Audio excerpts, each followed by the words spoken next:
and welcome to your go-to Detroit Pistons podcast, The Pistons Pulse, co-hosted by me, Bryce Simon of Motor City Hoops, a former D1 hooper and current teacher, husband, and father of 3 amazing kids. And I'm Omari Sackhoff for the second, Pistons beat writer for the Detroit Free Press. And of course, we're always blessed to be joined by our producer, Wes Davenport. Make sure you're listening to him and Blake Silverman over on the Pin Down on the Detroit Bad Boys YouTube channel.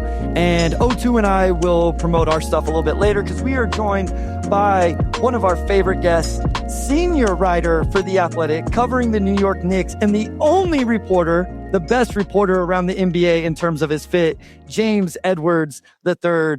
James, what's going on? I don't know if Omari will agree with that, but he's right. The only reason why I don't concede the fit is because you have the Michigan State jacket on right now. That's the only reason why I don't concede it. Go green, baby. This isn't O2 trying to say he had the best. I love my guy O2, but I was like, I don't think he cares about his fit that much. No, he tries to puts fits together. O2 I like his low key. King Nasty. His hair. I mess with the hair sometimes. O2, like that. Okay. That's the thing I noticed. I like when you let it just kind of go, though, man. Like. It's too much, man. It's just like, this is easy. I don't have to think about this, but it's puffed out. There's a reason why Ben Wallace would only rock the fro for like 2 games, man. It's a lot of work. I know about easy with the hair. Kate keeps going back and forth. I notice. Like, I feel like that's more work to go back and forth. I don't know. It is. So he just had him in his hair for like, I want to say 4 or 5 games. This might be the most he's ever had him, for 1 game at a time. I mean, he usually goes 1-2 games and then they're back out. Maybe there's a story there at some point. I don't know. Yeah, I wonder if he's like braid Kate. They do. I remember when he got the first braids, it was like a big deal. It was like, might have been his rookie year or sophomore year. I can't remember. But it was a big deal. I remember that. James, I got to ask you this before we get going. Yeah. They had me rolling when you called Jalen Brunson unathletic to his face, and then you had to remind him that he said it to you so that it was okay for you to say that. That interview that presser was hilarious. I mean, Jalen and Josh, first of all, are both really good dudes, both very serious about their craft, but also very down to earth. Yeah, I know Jalen knows it wasn't insulting. No, right? I know, obviously the question was trying to ask Josh, who I felt like would give an honest answer because him and Jalen are so close, who's the pound for pound best scorer in basketball. And listen, I think, we were talking about this yesterday. I saw him. I think Jalen, when you factor in his height, he's not 6'2", right? But then you were like, well, Mitchell's 6'2" and not 6'2". Maxi's 6'2", not 6'2". But Maxi's a blur. Like, he has speed that Jalen doesn't have, and Mitchell jumps out of the gym, and Jalen doesn't jump out of the gym, and Jalen still puts up 30-something every night. And yeah, it was a great interaction. Everybody went viral. There was a nice pause moment at the end with Josh saying, "Inch by inch, she's the best." Yeah, so it was a hoot. It was a hoot in Vegas. No, I didn't know if we wanted to go there or not, but there was definitely some conversation that ended up very funny in that interview. That's like James's exact brand of humor. Like, James, you could tell James. I'm like, that's how you know James has been in that locker room for over a year. Like, the funny thing is, I don't know if you guys hear the end of that clip, but somebody, when he says inch by inch, he's probably the best. Somebody in the crowd, in the media seating, says, "Damn!" Like, because it's crazy. Can you guess who said it? People think it was me. It wasn't you. No. Katz? Was Katz there? Vinny. It was Vinny. That's okay. That makes sense. Yeah. Okay. There you Vinny go. was right next to me, and he was like, "Damn!" And that's why Josh and Jalen snickered, because Vinny said "damn" a little too loud. Sorry if I can't say that word on here. No, you're good. We're good. That's fine. All right. That's PG. Let's talk Pistons Knicks play Monday night. Top 2 teams in the Eastern Conference, and as regular season games goes, this is pretty exciting. Now, unfortunately, neither team is fully healthy. I assume Josh is still out for this game. Yeah. Anybody else Knicks-wise for Pistons fans? I saw your tweet, but I don't remember what you said in terms of who might be in and out. Yeah, Josh is still out, and Landry Shamet, who was playing really well for them before he got hurt, is still out. And yeah, it sounds like just Duran, Harris, and LeVert for the Pistons. But I mean, maybe the Pistons add somebody else to it because they did play today. So you never know with backs. I'm not sure how they're handling back-to-backs on certain guys. Omari would obviously know that better than me. But yeah, it's interesting because a week and some change ago, everybody was waiting for this game and it had like a lot of juice. Like, I think at a point, the Knicks only got a game and a half behind Detroit. They had shortened the gap. It looked like everybody on both sides was relatively healthy. And then in a week and a half span, the Knicks lose.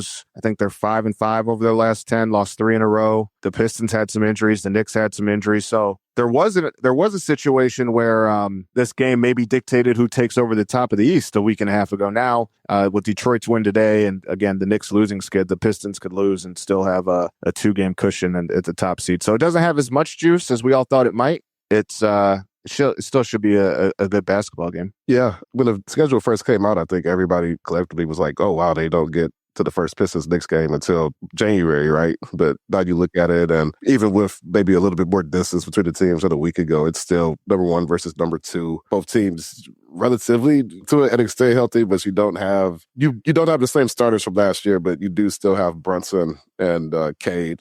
I guess from the Knicks perspective, how are they entering this game? Obviously, the records have kind of flipped in terms of where they are relative to each other since this point last year. But Knicks, of course, won that first round, and I guess just where are they and how are they measuring themselves against the Pistons coming into this? Yeah, I mean, they came in this season with the goal of winning a championship and championships. They obviously made the somewhat shocking decision to fire Tibbs after making the Eastern Conference Finals. I think for a lot of people, that was a shock, and it was a little bit of a shock to me because he did make it there. But with that said, they were very fortunate to also make it to the Eastern Conference Finals. The Pistons series, obviously, the Knicks put together or used all these assets, all these resources to build this team, right? That's supposed to not dominate the East, right? But be in serious consideration to be the best team in the East. And they did that last year, trading for Mikal and Cat, and they squeezed out a playoff series against the young Pistons, right? Which I don't think, if your ownership in the front office, we didn't build the team to squeak by Detroit. And then they were down by 20 in games 1 and 2 to Boston, both games, and had just a ridiculous comeback, which showed some of their heart and their grit and their character. So they came in this year with the goal of trying to win a title. The offense under Mike Brown has been,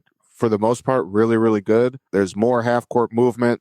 They're shooting more threes than they did last year. Like offensive rebounds, Mitchell Robinson is like not just the best offensive rebounder in basketball, but like percentage-wise, maybe ever. I think he has a better offensive rebounding percentage than 12 teams this year, if I'm not mistaken. So he's just been insane. And it's allowed them, when they do miss, to get second chance opportunities and Jalen Brunson's not going to miss twice, right? So the issue has been lately, the defense has just been putrid. I think over their last 10 games, they're like a bottom 5, bottom 6 defensive team. They can't stop anybody at the point of the attack. They give up a lot of threes. Teams shoot comfortably against them. That's something they're going to have to figure out soon in order to get to where they want to go. And it's a little bit, and I know they've had injuries, and like OG's missed 2 weeks at some point this season. Deuce missed 2 weeks. Josh is out now, but they've been a load management program for Mitchell Robinson, but he's played close to 20 games this year, and the defense is worse at this point than it was last year when he wasn't playing at all. He didn't make his debut till February, and the defense is worse even though he's playing. So they really have to figure that side of the ball out. That's what kind of makes Monday's matchup so intriguing, right? Like the Pistons, a lot of their best offense is when they're getting stops and able to get out in transition. They're not the greatest half-court team. So in terms of playing to strengths, like the Knicks aren't playing a team that's an offensive juggernaut. But if there is a team that could slow down what the Knicks can reach, the heights they can reach offensively, it's the one they're playing Monday night in Detroit. Real quick, everybody watching live, thank you for joining us. Drop any questions you have in the comments. James is only going to be here for about another 20 minutes or so.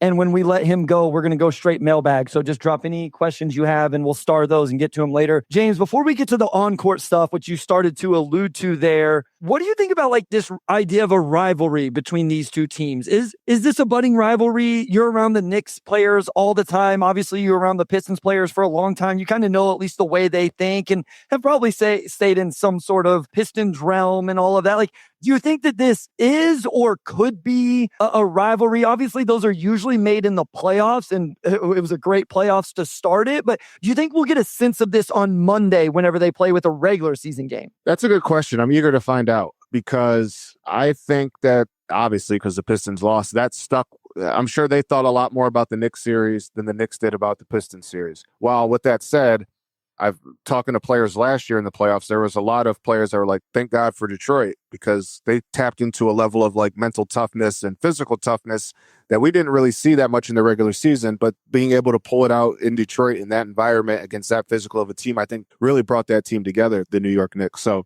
Do I think it's a rivalry? I think they need one more intense playoff series to go there because they also do have a lot of them in Orlando is always a very physical matchup when they play each other. Another young team, right? So I think we're close. I'm curious to see how it goes. Obviously, Isaiah Stewart is probably chomping at the bit to play the Knicks because he missed basically the whole playoff series. So he'll be ready to go. So guys on the Knicks will have to be ready to match his physicality and his energy. But yeah, there's definitely potential for it to be there, right? Because these could be the top two teams in the East for the next few years. I don't think anybody would be surprised if that's the case.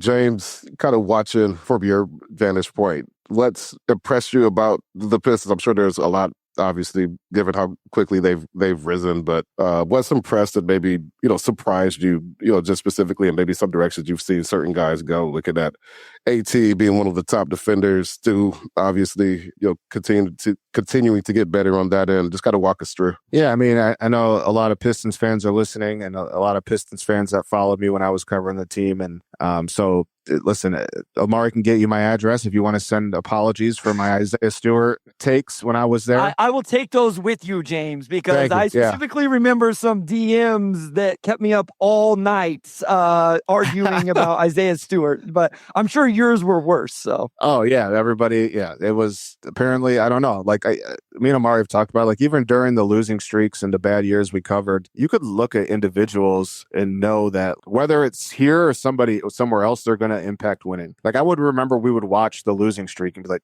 one day Stu's going to help a team that's a championship contender, right? And now he just happened to do it in Detroit. And I think he has a legit case for defensive player of the year. I think he has a legit case for first team. I'm not surprised by what he's doing. Like I said, I've seen it, but he's averaging over 2 blocks a game, playing just over 20 minutes. Everybody, he's 6'7", if we're 6'7", 6'8". People test him because he's short, but he has the longest wingspan in the NBA, 1 or 2 or something like that.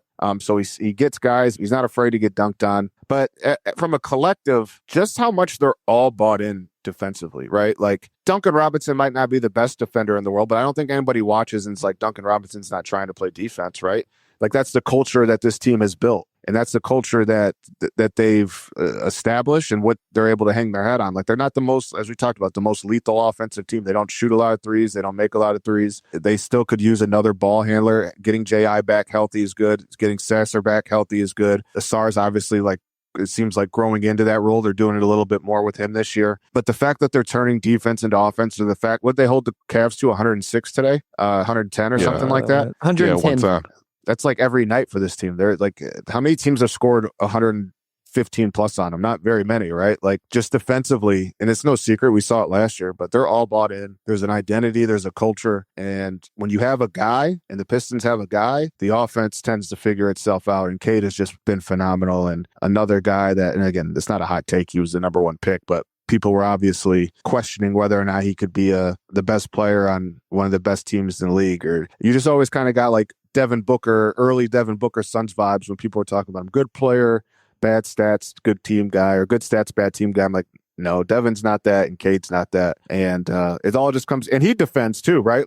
It's everybody's defending, and it's defense travels, man. I think a lot of people get caught up in the offense, but defense travels in this league, and you can lock up on the road. You might not shoot well on the road, but you can lock up on the road. And this team, just wherever they go, they put the clamps on a lot of teams. And even with that, Duran has been great this year too. He's just taken so many. Duran has a great. I want to shout him out. Yeah, no, for sure. You mentioned Cade being the guy, and he obviously has gotten better. But even during the losing streak, he had performances that were amazing, and now it's just more so he's having those same performances, but they're coming out on top. Last year he was all NBA for the first time, made his first All-Star. Now this season he's sort of entering the MVP conversation. You're covering another guy who's probably putting his name in that category consistently, and Jalen Brunson. Just your vantage point across the league, where's Cade kind of stacking as far as that? Yeah, he's right in there. I mean, if you're asking me right now to give me my top 5 MVPs in no order, Jokic, Shea, Cade, Jaylen Brown, and Brunson. Those are the guys to me. They've all been instrumental to their team's success. Cade, again, what's so fascinating about this Pistons team and them turning the corner the way they did, and not just going from 14 wins and then I move and they go to 43 wins, because I guess I'm the bad luck charm. But I thought they would be good that next year, playing good. I don't think obviously nobody expected that, right? And that's a credit to JB too. who's a great dude. I've got to know him a little bit and just a really good dude. But in terms of like the MVP conversation, I just think those guys are all like the season Jaylen Brown is having. Oh, that's what I was going to say. Sorry, my mind's all over the place. The Pistons still haven't made a big trade or a big free agent signing. K doesn't have a quote unquote number 2, and he's still doing this. Like, it's insane. He's just a tremendous playmaker, big size, can get to wherever he wants on the floor, defends his butt off. He's really turned himself into the player we all thought he could be. And obviously Jaylen, to me, is just, like I said, like you can make the case he's the best scorer in basketball when you factor in his height, kind of not the most athletic, not the fastest. They have great respect for one another. And there's some similarities, right? Like, I think those two guys, more than anybody at the guard position, like, play to their own pace. Cade's obviously a little bit slower, a little bit more methodical, but even Jaylen's like herky-jerky, very predicated on footwork, just like Cade is. So like there is some similarities in their games. So you mentioned first, real quick stat from today. You talked about the number 2 option, James. And I realize that they have some injuries, but Cade's number 2 scorer today was Dennis Jenkins, and he scored 21 of those points in the second quarter. Those 21 points were 9 more than the third leading scorer, which I believe was Duncan Robinson. You just talk about like the amount of help he does or does not have around him. Yeah. Dennis Jenkins, 21 in the second quarter alone, put him almost double what anybody else. So before we get you out of here, I want to talk about the Eastern Conference as a whole. So would you agree that it's Detroit? I'm not going to put you on the spot here. Detroit and New York, are they in a tier by themselves in the East right now? Or is there another team that you think should be in the same tier ranking as them in just the Eastern Conference? I don't think it. I mean, if we're being like fair, I think the Pistons, until proven otherwise, deserve to be in the tier by themselves, right? They're the only team in the East without double-digit losses. They're a tremendous defensive team. They've beaten some really good teams, and they've done this with injuries too, right? Like I think the gap between what the Pistons have done and like the Knicks, the gap between what the Pistons have done in comparison to the Knicks is a little bit further than the gap between what the Knicks, the Celtics, Philly's starting to roll, the Raptors are starting to roll. I mean, Philly's 2-0 against the Knicks this year. So it's certainly, I think it goes, the Pistons are in a tier of their own right now and still proven otherwise. And then I think kind of Knicks, Boston, and then I think there's a gap with Philly and Toronto, but I think Philly's pushing to be in that next tier too. So yeah, like I said, I think the Knicks have the highest ceiling in the East. But until they figure out that defense, it's kind of hard to put them in those conversations right now, especially amid this losing streak. Real quick before Omari jumps in, when you talk about Boston in that tier, is that considering Jason Tatum coming back? Or, to be clear, Jaylen Brown's been absolutely incredible. Like, he's been awesome. Yeah. And they're like, they're third in the East. So like, rightfully so, they're, being talked about. But is that like, hey, I think they're dangerous because Tatum may come back? Or is it just legit just the team we are seeing right now? Well, it is partly that I think Tatum, it sounds like Tatum might legitimately come back, which will be huge. But also, like, it just kind of shows what the Boston Celtics culture is, right? Like, they stumbled a little bit, things got corrected, and they're just incredible right now. They still need a center. I think they need another center. They could use another bench piece or two. Like, do I think that they could, without Tatum, do they scare me as like a second round playoff team? Not really. But if we're talking right now and what they're doing in the regular season on a nightly basis, I think that they're just in the conversation for one of the best 3 teams in basketball, aside from kind of where their record is. For sure. James, I'm not going to ask you for a prediction for tomorrow. That was going to be my initial. Rest of the season, just your outlook on the Knicks. What do they need to do maybe to close that gap with the Pistons? And then from the Pistons side as well, is there anywhere you think they probably will need to, make a move if they want to eventually overcome the Knicks and be the better favorite team in the playoff series? Yeah, I think for the Knicks, they need to figure out, there's 2 things. One thing Mike Brown has come in and done is really experimented with his rotation and given guys opportunities. I think the last few games have shown us he maybe should tighten it a little bit once everybody gets healthy and they're close to getting healthy. Like, I don't know if you could play 12 guys all the time, just to get a little bit more rhythm, a little bit more continuity.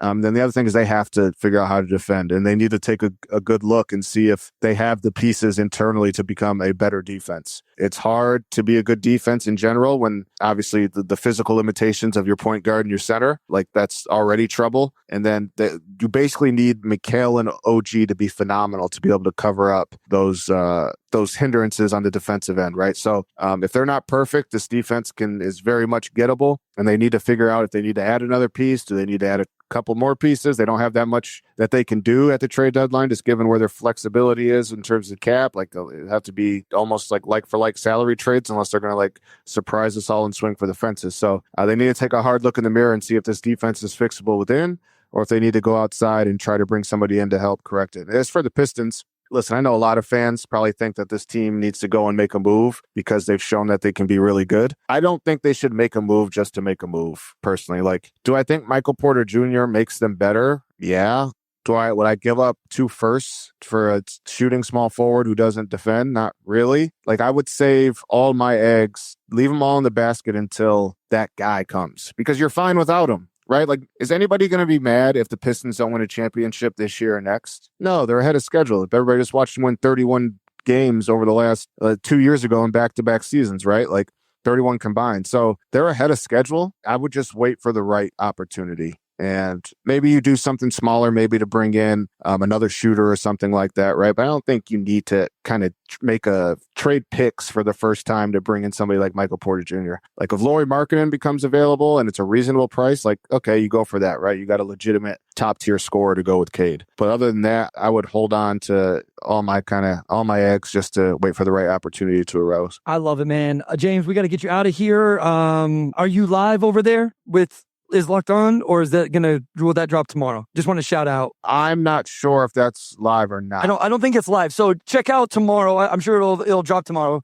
James is going to record with Koo, so just wanted to shout that out as well to preview this game and talk about the Pistons some more. So make sure you check that out. James, before you go, we had a lot of comments about people who still follow you and support your work and appreciate you, even with all the jokes. So let everybody know if they aren't following you, because you do just talk NBA in general. Like I've heard you on the Athletic podcast and all of that, just talking the NBA overall. So make sure you let people know where you are at, where they can find you before we get you out of here. Yeah, I'm on Twitter or X or whatever at JL Edwards III. I'm on Blue Sky at the same name with the Blue Sky ending. Yeah, check me at The Athletic. I have a fun story coming out Monday morning on Mike Brown and JB Bickerstaff. Mike Brown used to babysit JB, for those who didn't know. So check that out. They have a really good relationship. And yeah, I'm there. I use Instagram for like my close friends and family, and so I can stalk Omari now that I'm not with them every day. But yeah, no, I appreciate you guys having me on. I appreciate all the fans still showing support. I still talk to a lot of people. So yeah, no, it means a lot. And even when I'm back home, like I've been in Michigan since Thursday and run into people all the time and still get some love. So I appreciate it. All right, man. The most emotional moment for me this past week was when you texted me about that our favorite shop in Atlanta was the Zunzies. Like that stabbed me in the heart. I was in Utah. I got out on 1D and just Zunzies is if you ever been to Atlanta and you've had Zunzies, hit me and Omari. Let us know that that you think it's as incredible as we do. I think there's one in Savannah, Georgia left, and I don't know if I'm ever going to go there. I'm never going there. But Zunzies, if the owner listens to this pod, come on back. Or come to New York, come to Detroit, something. We miss you. We miss you. Just send me the recipe, Eva. It's so good. I ain't trying to cook, but yeah, I'll cook it. Hey, James, always a pleasure, man. Good catching up with you. Appreciate you for coming on. And, of course. Obviously, we'll keep this rolling through the game tomorrow. Yes, sir. I'll see you tomorrow. Later, Bryce. All right. See you, James. Peace. All right. With that, we will go ahead wrap up our James Edwards segment. When we come back, we'll go right into our mailbag.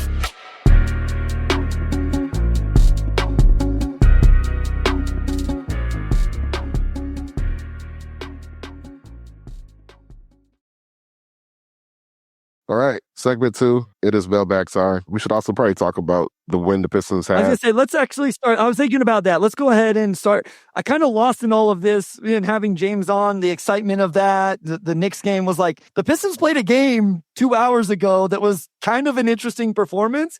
And so I think we probably should talk about that and definitely can get some content out of that, starting with either Dennis Jenkins or Cade Cunningham. Let's just start off with Dennis. I think Dennis is probably the one to start off with. Yeah, like that was that was just one of the most ridiculous quarters you'll see from any player this season, period. 21 points all in the second quarter, 7 for 7 overall, 6 of 6 from 3 assists, just complete heat check in like the final 2 minutes. Like he hits a pull-up 3, he hits a off-balance right-handed floater after crossing over Mobley and then getting contact on him, and then he hits a pull-up 3 to beat the buzzer. And in that span, the Pistons turned a 9-point deficit into a 10-point lead. I mean, we've seen Dennis come off the bench and even as a starter deliver some heroic performances for this team, but he was just on a completely different level today. If he doesn't do that on a night or on a day, they shoot 41.1% overall as a team. Every single bucket mattered, and he was just huge for them tonight. It was an influx of not just scoring, but energy that they needed. You know what I mean? Like, I'm not trying to take shots here, but Sasser didn't have it tonight in the 3 minutes. I just did a Marcus Sasser video breakdown on the Substack, and, you know, from a really impressive performance. Jaden Ivey didn't have it. Like, his scoring contributions, I think, came in the second half a little bit more. And so JB goes to Jenkins and he relocates, hits a wing catch and shoot 3, has another one. I think both of those were Cade assists, and it was just the exact influx of offense they needed. And then it just kept going from there. I also want to say this, Omari, that performance is why single game plus minuses should not be used to make arguments. Because if you just happen to be one of the other 4 players on the court with Dennis Jenkins in that second quarter, your plus minus looks really good. And so, listen, I think over a bigger sample and lineup data and all of that, like, it's important, but this was one of those where it's like, hey, this is the perfect example of why you can't just look at said player and say, oh, they were a plus 20 today. Well, if they were on the court for the Dennis Jenkins second quarter takeover, their plus minus looks pretty good. But I don't want to take anything away from Dennis. That was incredible. I don't think that they don't win without that. Like, as I mentioned earlier, second leading scorer on the team, and third was Duncan Robinson with 12 points. So and Javante had 11, and that might have been it for double digits. That it was it for double digits. Yeah. And so, like I said, I think I wrote it in the Substack, his 21 points in the second quarter alone were 9 points more than who was in third. So an incredible performance and this is how you end up with the record that Detroit has, right? Is you get performances, and this isn't the first time from Dennis, but you get these type of performances from guys on the road against a team that's needing to win games right now, right? Like, the Cavs may not be as good as everybody thought coming into the year, but that's a team that needs to start piling up wins because of where they're at in the standings. And we're fairly healthy outside of Jarrett Allen, right? Like, Sam Merrill did play. Mobley and Garland did play. I thought it was a great win for them and one that they needed, you know, after the loss a couple days ago. Yeah, I mean, the Pistons really did not get off to a good start. And even after the quarter by Dennis, they proceeded to not really play that well offensively and in the second half as well. But I think they had 11 turnovers through the first 18 minutes of the game. They were, I think, 3 of 15 from 3 in the first quarter. You know, just couldn't knock them down. And then after Cade, he opened the game with 2 3-pointers, and Cleveland went on a pretty big run after, and the Pistons were down 9 after the first quarter. So, yeah, I mean, literally every single shot Dennis hit in that second quarter. And then he also helped ice the game with 4 free throws. That's a great point. Those were big free throws, Omari. Yeah, I mean, yeah. Dennis won them this game in a lot of ways. Team-wide, defensively, they were good. And it just seemed like Cleveland could never really string together too long of a rhythm before the Pistons eventually stymied it and kind of worked themselves back in it. But yeah, I mean, Javante had some big shots late. I think Isaiah Stewart had a pretty big conversion late. But even with that, like, there were so many shots they missed in the fourth quarter where they could have put a more decisive stamp on the game, and they just couldn't close it out. So huge game for Dennis. Arguably might have been his best game of the season, or competing with when he hit those 2 3-pointers, and then they ended up winning in OT a couple months ago. That was a good one. But again, on the night, they shoot 41.1% from 3. I mean, if Dennis goes 5 or 6 from 3, like, I don't know if they win that game. You know, so a def win for them for sure. I mean, when your two-way guard comes off the bench and kind of wills you back into a game that for the first 18 minutes, they look pretty content to not find that rhythm, man. And as Keith Smith, good friend of the pod, who I hope we will have on here in the next couple of weeks continues to tweet about, the Pistons have a very difficult decision coming with Dennis Jenkins and his two-way games available as that number continues to rise and can only hit 50, and then you being eligible for the playoffs and all of that. FlyMonk321 says Wu was super impactful. O2, it actually took me like 30. I had to read this multiple times to figure out what he was saying initially, and then realize that this was Javonte Green, who, yes, a couple corner three-pointers in the third, and then what could have been the backbreaker in the fourth that put the lead out to 13 before Cleveland made their run.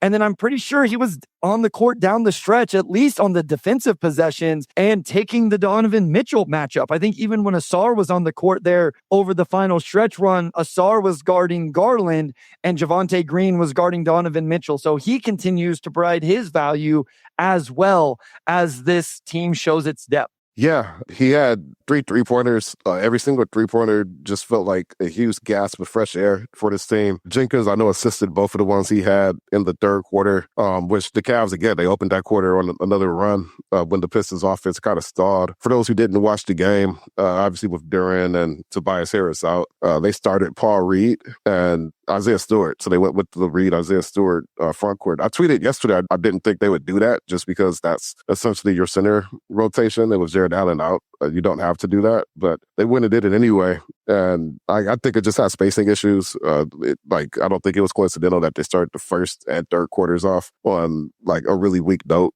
And it wasn't until you started to kind of get some guys off the bench and that the offense began to open up a bit. But defensively, it did start off on a good note. Somebody mentioned Isaiah Stewart was really good defensively. And then Javonte Green, in addition to those 3-3-pointers he had in the second half, I believe, he had a really big steal late, I think, on Donovan Mitchell that led to a pair of free throws on the other end and was just really good on both ends. So like I said, when you have guys like Dennis and Javonte who can come in and make those types of plays, it's made a big difference for this team. And you don't have, I guess, quote unquote, that second superstar next to Cade. Certainly not tonight, with Jalen Duran out. But along with that, when you go 12, 13 deep, even down a few key guys, that could make up for a lot of that. And those guys won them that game tonight. Today, it's a 2 p.m. game. It's so easy to say tonight, not today. I know I had to keep retyping in my notes like this afternoon or today instead of Chuck Brewer in regards to the Dennis. Is it hard? The question is, who do they ship out?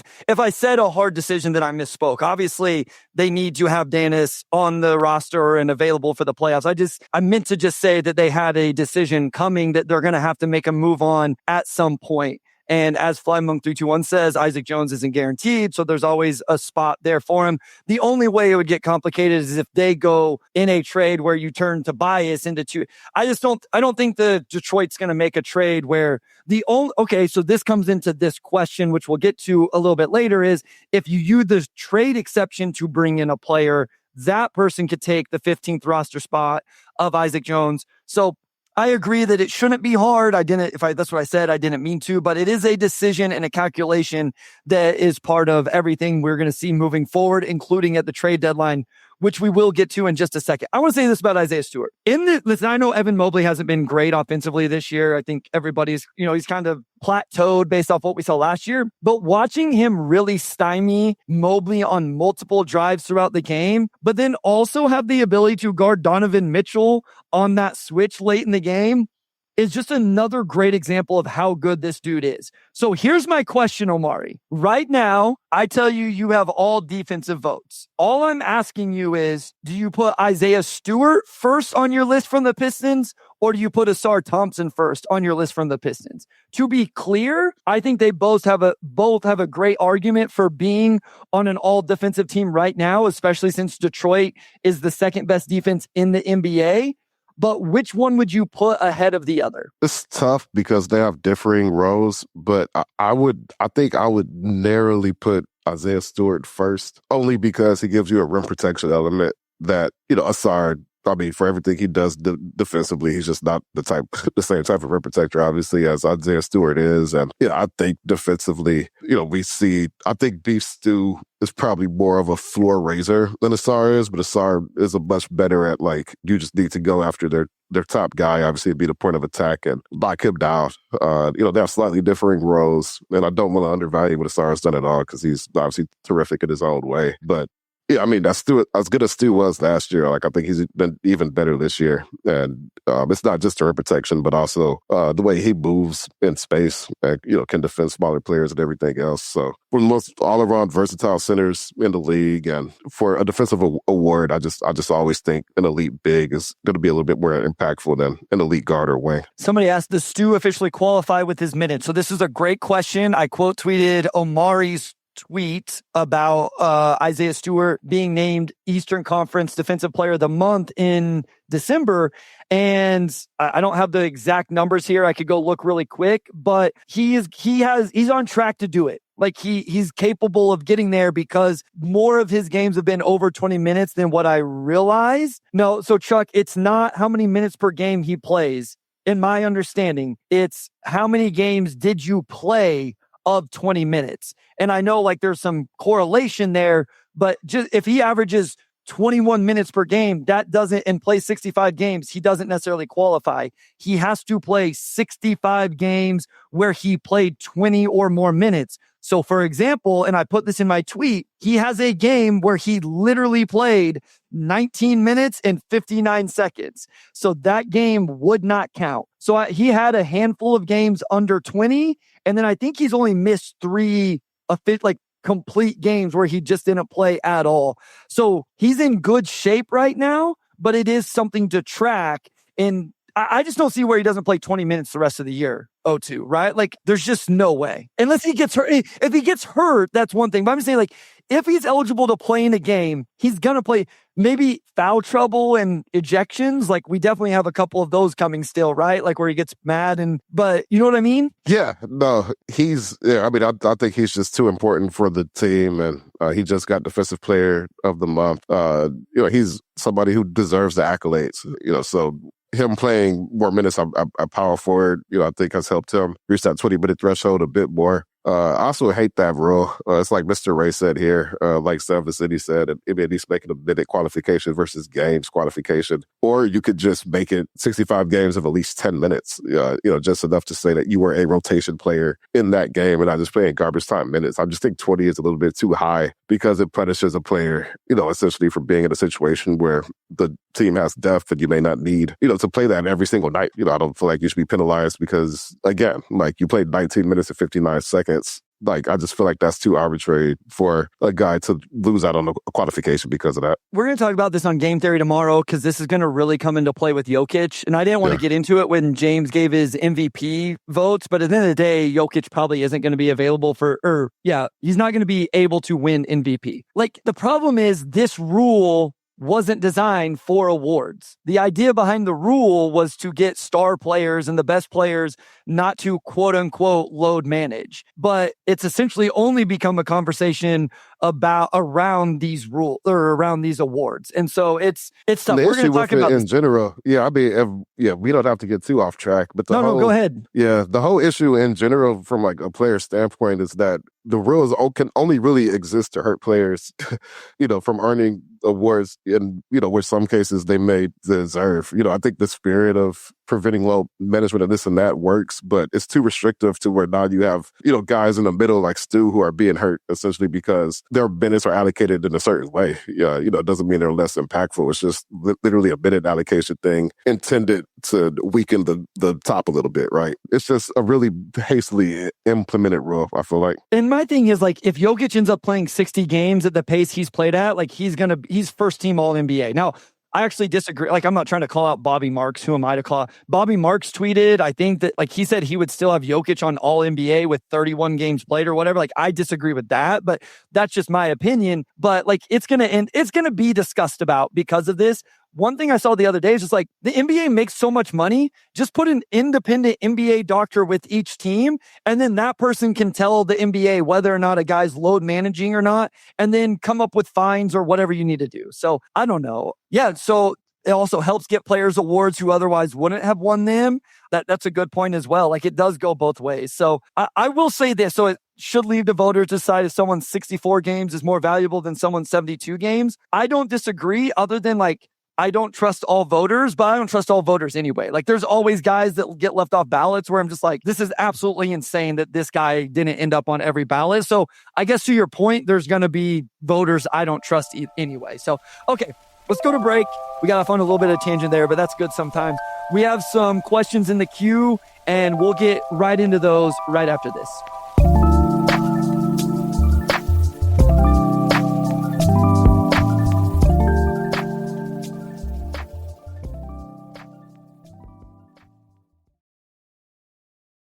All right, we are back with segment 3. Again, we have some questions here queued, but if you have any more, feel free to drop them, and we'll see if we have time to get to them. We'll start off from Chuck Brewer. Who do you bench? Even with the vert out, we don't have enough minutes.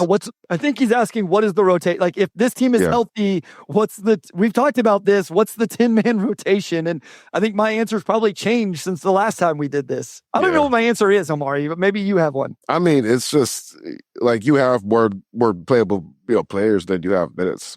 I think you could just go based on matchups here and there. I think you have the luxury of, on a night Dennis doesn't get going immediately. Well, that opens up a chance for Sasser and vice versa, right? As we've seen play out over the last few weeks. I think some players, probably are just more so going to be situational regardless. Like P. Reed, he's going to make an impact whenever he plays. He's on a team with 2 bigs in front of him. I just don't know if you can make room for 3 bigs, especially with 2 of those guys don't really shoot it too well on a team that already struggles for shooting a little bit. Yeah, JB kind of tried the 13-man rotation for a bit. I think even before the injuries, we kind of saw him begin to drift away from that. I don't think there's any normal clear-cut answer. The reality is that you're going to end up benching guys who deserve to play some nights just because there's not enough minutes to play everybody. And I think the upside to that is when players do get hurt, and in any season you're going to have players get hurt, it allows those guys to step into bigger roles and show what they could do. Yeah, I don't know who you bench. I think the top 7 or 8 is pretty set, but after that, you can make an argument for anybody. Yeah, Chuck Brewer says it was about Sasser today, and I think I'm with you. Chuck, I guess my answer would be you find that 10, and then you do what he did today. Somebody else about, like, how did JB make that decision? And I think that's why coaches, as much as people, I think Pistons fans have seen like what an NBA coach can do in terms of the difference they make. I think sometimes people, especially more casual fans who aren't watching day in and day out or following a team religiously, don't always understand and appreciate what an NBA coach does for an NBA team. But I think this is one of the biggest things. People always talk about depth in the playoffs. And I'm like, yeah, that's cool as long as your coach can push the right buttons. Mike Brown in New York is going to have to figure this out. Yeah, it's cool that Tyler Kolek has had big games and Deuce McBride, obviously, and Jordan Clarkson and Landry Shamet. You can't play all of those guys off their bench. So which 2 are you going to choose come playoff times, right? And you have to make those correct decisions. So my answer today, and I think this is what Chuck was alluding to, JB, press the right button. For whatever reason, Sasser didn't have it. He felt that, and then he went to Jenkins, and it worked out. So I think, it's a great. Fly Monk says it right here. Sasser, LeVert, Danis get early minutes, and then go with whoever is hot for the rest of the game. I think I agree with that. I just think that's what you need, and it is a good problem to have, especially for 82 games. I completely agree, Mr. Ray. The one thing I will say is you can't play 13 dudes in the playoffs, though, right? So, JB is going to have to quickly make these decisions in the playoffs, but there's no question that their depth has helped them off to this start that they have right now. Big Dog Pistons, Cade Cunningham is not getting enough respect for this winning season. No real second option. Started Stu and Paul Reed in Cleveland and beat them. Listen, I agree that he deserves all the credit in the world. The one thing I will say is, on Tim Bontemps' straw poll, he was 4th, I think, in the MVP voting, 3rd or 4th or something. I do think that his MVP candidacy is getting recognized around the NBA. Maybe not as much as it should, but I do think Cade is becoming a household name, Omari. Yeah, I think he's getting attention. For one, just look at the All-Star voting. He was for the East and he cracked. Yeah, that's a great point. Yep. 1 billion votes, which I don't know how far you have to go back to find a Piston who has placed this highly this early. But to me, that's a clear sign that his turn as a superstar is beginning to, come up. He's ahead of a lot of other guys in the East, right up there with guys like in the West, Wemby and, Jalen Brunson. I think he might have had more than Jalen Brunson, actually. So he's been good. He's popular. I think the media is going to vote him in the All-Star race if things continue the way that they're going now. I don't know if he wins MVP, but like you mentioned with the Bontemps poll, he was 4, and the NBA.com MVP ladders had him up in that group as well. So yeah, he's getting respect. I think that's been true of Cade in the past, but I think this year people are starting to catch up and realize how impactful he's been. All right. Chuck Brewer said, haven't looked at the standings in a minute, assuming things in the play-in go to chalk. Detroit would host the Cavs in round 1. So I have the standings pulled up here. Real quick look at this 0-2. Detroit's 1, Knicks are 2, Celtics 3, Raptors 4, Sixers 5, Magic 6. Let's stop there. Where do you think, what surprises you there? What do you think really flips or shakes out in a different way? Pistons 1, Knicks 2, Celtics 3, Raptors 4, Sixers 5, Magic 6. Any takeaways from that top 6 outside of the top 2 that we've already talked about? Yeah, the only team that's really surprised me in that group is Boston. For them to be 22-12. I'm telling you, man, Jaylen Brown has been incredible 0-2. Yeah, Jaylen Brown's just been on another level, and they've got role players who have not really stepped into big roles in their careers at all, stepping up this season. So it's just, what they've done is just crazy. You still have Brown, Derek White, that's a pretty good starting point, but you've got a guy like Jordan Walsh, playing big minutes for the first time, and he's been great. Man, I mean, Luka Garza, I think's been playing for him a bit. They're just going deep into their bench and just finding performances from guys. But I actually thought Toronto was going to be decent this season. I didn't know if they would be, top 5 or 6, but I figured they would at least be a play-in team just because their starting 5 was too good for them to be a bad team. Philly, they're starting to come along, and you can't really predict how good VJ Edgecombe is going to be as a rookie. He's been pretty phenomenal, but they had a deep enough team and I think enough talent at the top, especially with Embiid coming back, where it's a good outcome for them is a top 4 finish and maybe even a playoff win if everything clicks properly. And then Orlando, I know they're kind of figuring some things out with Paolo's fit, but they're still a great defensive team. Figured they'd be, top 5 or 6 in some capacity. So by far the biggest surprise for me is Boston. I never would have guessed they would be 10 games above 500 at any point this season, let alone 35 games in. So Wes says, I don't know for sure, but I'd venture to guess the last Piston with this much national attention in the All-Star vote was Grant Hill. Wes says he's 80% confident with that. Yeah, for sure. Also, I was wrong. Brunson has 40,000 more votes than Cade. So they are essentially deadlocked. But again, I think when Cade and Brunson are right next to each other in the All-Star race, that speaks pretty well for Cade's popularity. So FlyMonk321 says, speaking of making smaller moves, which shooters fit into our trade exception? So here's what we're going to do, Omari, because I do think this is a fun one, and I think it's probably the most likely move we see. So for clarification, that trade exception is $14,104,000. Thank you, Dennis Schroeder. Okay, so I'm just going to go through names on Spotrac. Shout out Keith Smith. And you stop me if there's a name that's intriguing to you. Okay, Corey Kispert, Washington Wizards. Stop. Okay. Yeah, he's pretty good. He's young. He fits. He makes sense. Yeah. Okay, so I like that one. Josh Green, Grant Williams, Bobby Portis. Stop. Yeah, Okay. Portis. If you're talking power forwards, then obviously he fits. I will say, you could only have so many guys on a team that are really about it. Give those to me. Give those 2 guys to me, too. Okay. Portis All and Stu, nobody's messing with anybody on the Pistons. Portis scares me through the TV screen. Hey, also, I was meant to say this earlier. I was listening to a podcast the other day, very random podcast. And it's a basketball one, but they were talking about, gosh dang, I don't remember who they were talking about, but they were talking about how when that person walked into the gym, they changed the energy in the gym. And they're talking about a different player. And then you know who the second person the guy brought up was? Must have been Bobby. No, it was Isaiah Stewart. Isaiah Stewart. Okay. Yeah, Isaiah Stewart. Brought up Isaiah Stewart and how when Isaiah Stewart walked in the gym, he was going to change the energy of the gym. And if you didn't match his energy, he was going to kick your butt. I just thought that was really cool. Also, shout out Camille.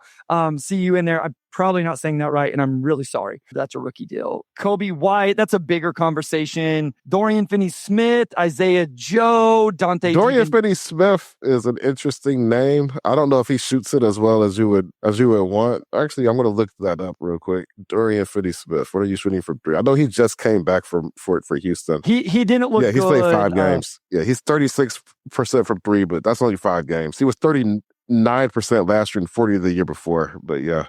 Yeah, he's kind of just working into it. Imagine Portis, Stu, and Ron on the court at the same time. Like that's that. Yeah.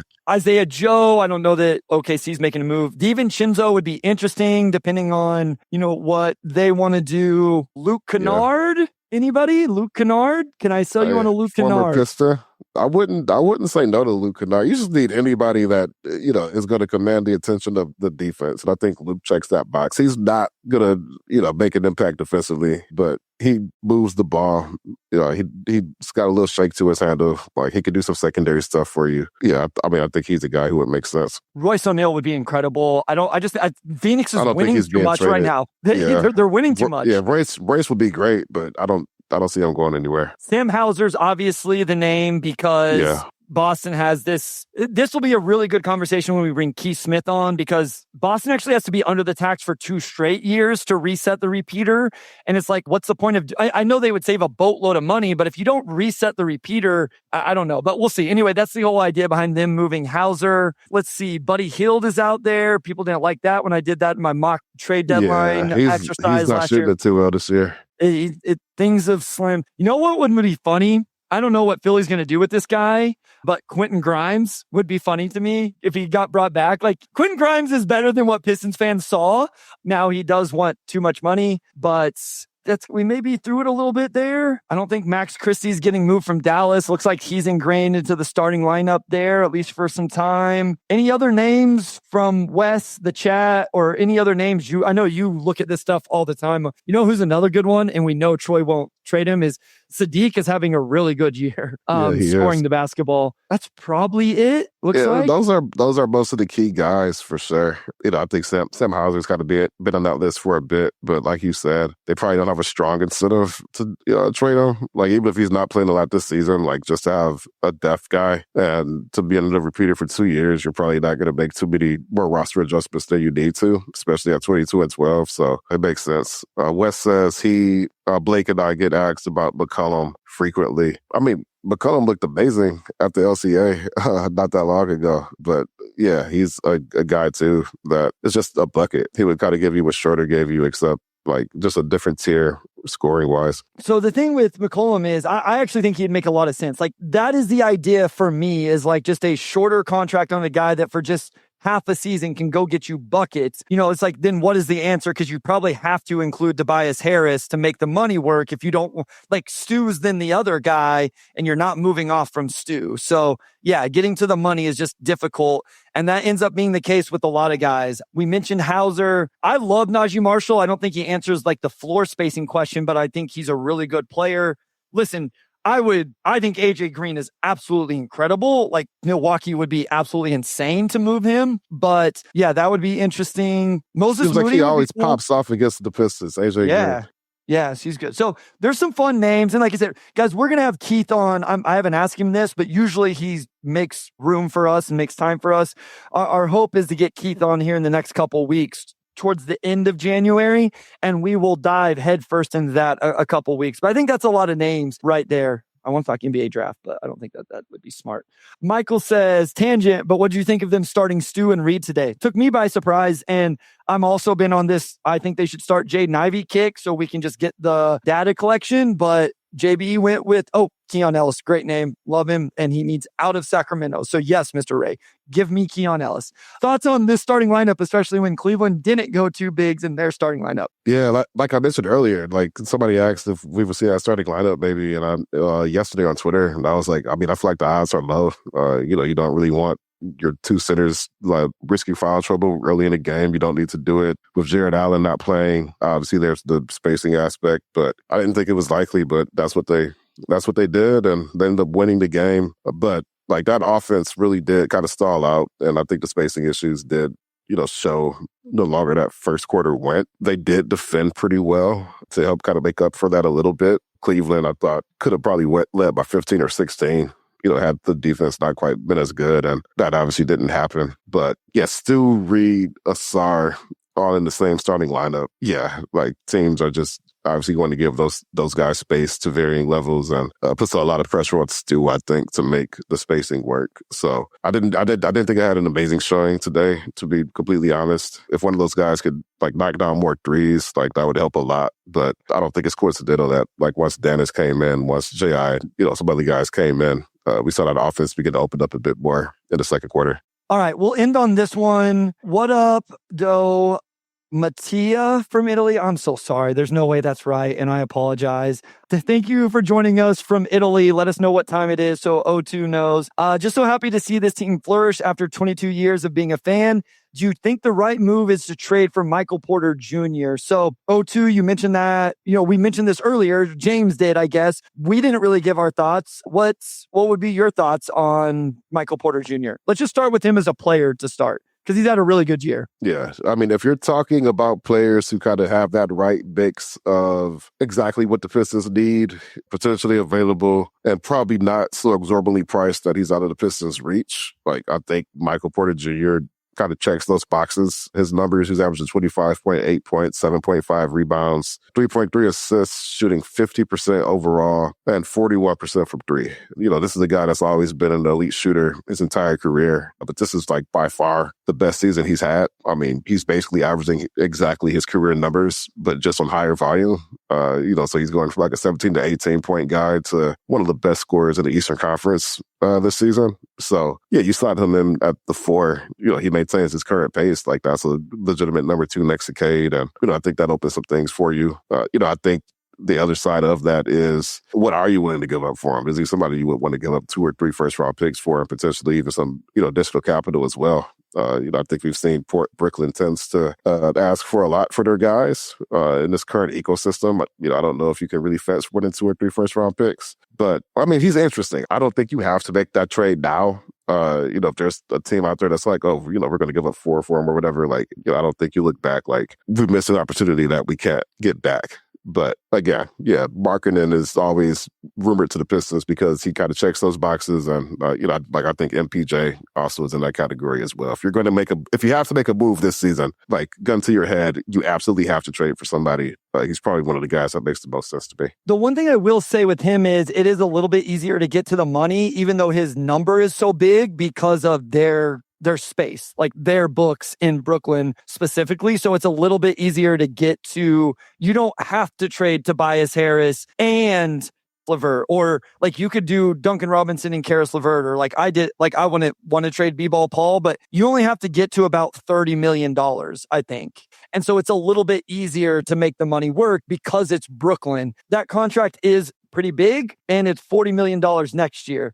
I will say, like, as Wes says, he's out because of the cost, the defense, and then the injury history. I think for me, it would be more about the injury and the cost than the defense with him. I think that this team is good enough defensively. We've shown this with Duncan Robinson, that they can insulate somebody who's not the best defensively, and especially somebody that has size. He does rebound the basketball. So listen, I don't think I would do it depending on like what, especially if there's draft capital involved and all of that. But he is an interesting name, and Brooklyn is an interesting trade partner because of their cap situation. I saw somebody bring up Noah Clowney as well. He would be interesting as well. It's always important, as people brought up Norm Powell. Like Miami just can't trade Norm Powell because, right now. But what are other teams? And we'll have more clarity over the next month whenever teams, B-Ball Paul untouchable, as other teams fall, down the standings and all of that. And real quick, it is, what would it be? So it'd be Monday morning at 12:45. What did I say? In Italy, right? And I pronounced the name correctly. So go me. Give me a point, Wes, in our game. I deserve a point for saying that correctly. So happy Monday morning to our fan from Italy. Thank you very much for joining us. I got to go record more Game Theory podcasts. I am going to go ahead and get us out of here. It was good to be back. I feel like we hadn't recorded forever. Like we did. We have been gone for a couple of weeks. Yeah, last time was I think I just got to Portland, so that was a couple of weeks ago. A lot to talk about. Yeah, it was. I think in that span, they beat Portland and the Kings, and and then they've lost 3 in that span, won a couple more, some turbulence, but obviously big win today in Cleveland. And yeah, we had our buddy James on to preview the Knicks game tomorrow. So still some good basketball coming up. Yeah. We will, like Bryce said, we're going to try to get Keith Smith and some other people on in the next few weeks. Trade deadline coming up as well. So still a lot of topics coming up. And most importantly, hopefully I'll see you here in 2 or 3 weeks whenever you're in Denver. My plan is to make it out there. So Mr. Ray says, great episode, fellas. Glad we got to see James again. Happy New Year's to all of you and your families. Yes. Yeah. Happy holidays. Happy New Year to everybody. Hopefully it was a good one. And love the show when you guys are back on. Appreciate it. Thank you so much for everybody joining, interacting, supporting, live or otherwise. We always appreciate you. Make sure you're checking out O2 over on the Detroit Free Press, and make sure you go subscribe to the Motor City Hoops Substack, completely free for you guys to read my notes, analysis after games, and the occasional video breakdown when I get a chance. O2, take it away, my guy. Big thanks to our audio producer, Robin Chan, our editor-in-chief, Dakota Avery Nichols, and a big shout out to Wes Davenport, as always, and we'll talk to you all next week.